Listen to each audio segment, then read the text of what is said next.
Welcome to Have You Read It, the channel where we bring books to life, one summary at a time.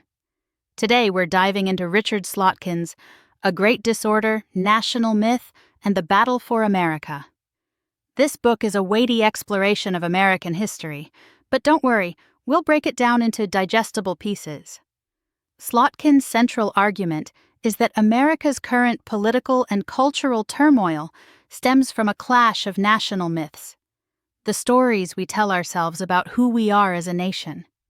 Slotkin argues that these myths aren't just harmless stories, they're powerful scripts that shape our understanding of the past and influence our actions in the present. He explores how these myths have evolved over time, often in response to national crises, and how they're being used today to justify opposing sides in our current cultural civil war. The book is structured in two parts. The first half traces the evolution of four core American myths: the myth of the frontier, the myth of the founding, the myths of the Civil War, and the myth of the Good War. The second half examines how these myths have played out in American politics and culture since the 1990s, particularly focusing on the presidencies of George W. Bush, Barack Obama, and Donald Trump. Let's start with the myth of the frontier. This myth, Slotkin explains, is rooted in the experience of colonial settlement and westward expansion. It portrays Americans as rugged individualists, forging a nation from the wilderness through hard work and often violent conflict with Native Americans. This myth celebrates the exploitation of natural resources, what Slotkin calls bonanza economics, as the engine of American progress. However, it also has a dark side, as it justifies the displacement and subjugation of indigenous peoples. Slotkin introduces the concept of regeneration through violence, where the act of conquering the wilderness and its inhabitants supposedly transforms Americans into a heroic nation. This concept is central to understanding how violence has been embedded in the American narrative of nation building. Next, we have the myth of the founding. This myth venerates the Founding Fathers as brilliant philosopher-politicians who created a perfect system of government. It focuses on the Declaration of Independence and the Constitution as sacred texts, embodying America's core values of liberty, equality, and individual rights. However, Slotkin highlights the inherent contradictions within these documents, particularly regarding the issue of slavery. He explores how these contradictions would ultimately lead to the Civil War, and that brings us to the myths of the Civil War. Here, Slotkin identifies three distinct narratives. The liberation myth, which views the war as a fight to end slavery and achieve a new birth of freedom for all Americans, including Black people. Abraham Lincoln is the central hero of this myth. The lost cause myth, which portrays the Confederacy as fighting for states' rights and a noble way of life, downplaying the role of slavery. Robert E. Lee is the emblematic figure of this myth. The white reunion myth, which emphasizes reconciliation between North and South, minimizing the significance of slavery and Black equality. Finally, we have the myth of the Good War. This myth celebrates America's victory in World War II as a triumph of democracy over fascism and portrays the war as a unifying experience for a diverse nation. Slotkin analyzes how this myth is often depicted in platoon movies that showcase multi-ethnic groups of soldiers fighting together. He points out that while this myth promotes an inclusive vision of American identity, it also reinforces the idea that war is a necessary and even positive force in shaping national character. Now let's move to the second half of the book, where Slotkin connects these core myths to more recent American history. He argues that the rise of culture war conservatism, beginning in the 1990s, has led to a resurgence of older, more exclusionary forms of these myths. He starts with the presidency of George W. Bush. Slotkin argues that Bush used the frontier myth to justify the global war on terror, portraying America as a cowboy nation fighting a new kind of savage war against Islamic terrorism.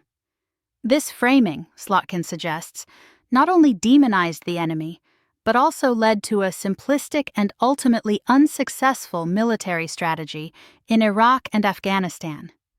Slotkin examines the resurgence of the savage war narrative in popular culture, specifically analyzing the film Black Hawk Down and its influence on the Bush administration's decision-making.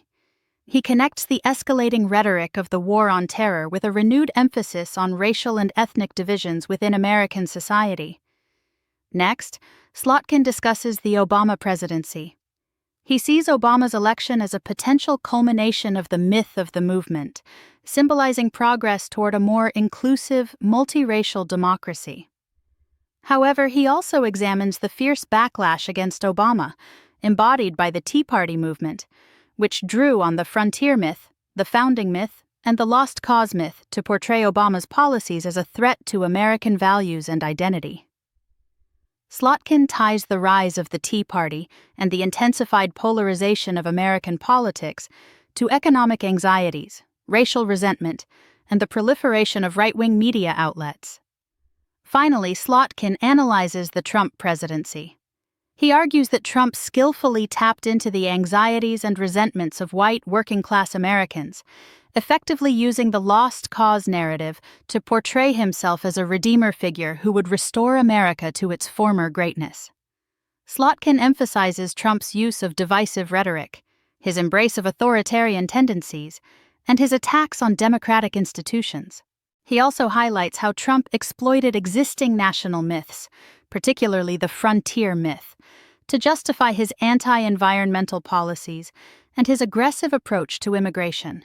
Slotkin identifies the convergence of the gun rights movement with the broader conservative agenda as a key development in recent decades.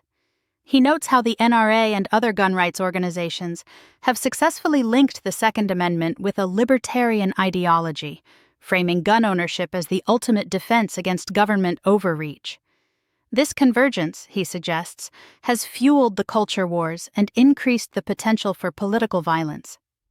The book goes on to examine how the gun rights movement's rhetoric draws upon the myth of the frontier and the myth of the lost cause, promoting the idea of armed resistance against a perceived tyrannical government. So, what are the key takeaways from A Great Disorder? American national myths are not static. They evolve and are reinterpreted over time. These myths are powerful tools that can be used to unite or divide the nation. Our current political and cultural turmoil stems from a clash of these competing national narratives.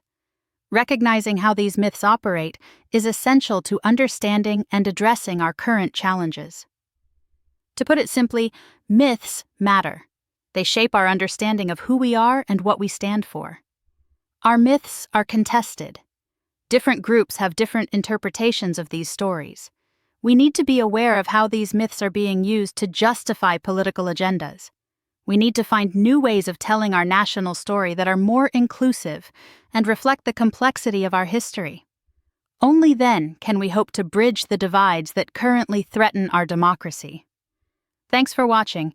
Make sure to give this video a thumbs up and hit that subscribe button so you never miss our next book dive.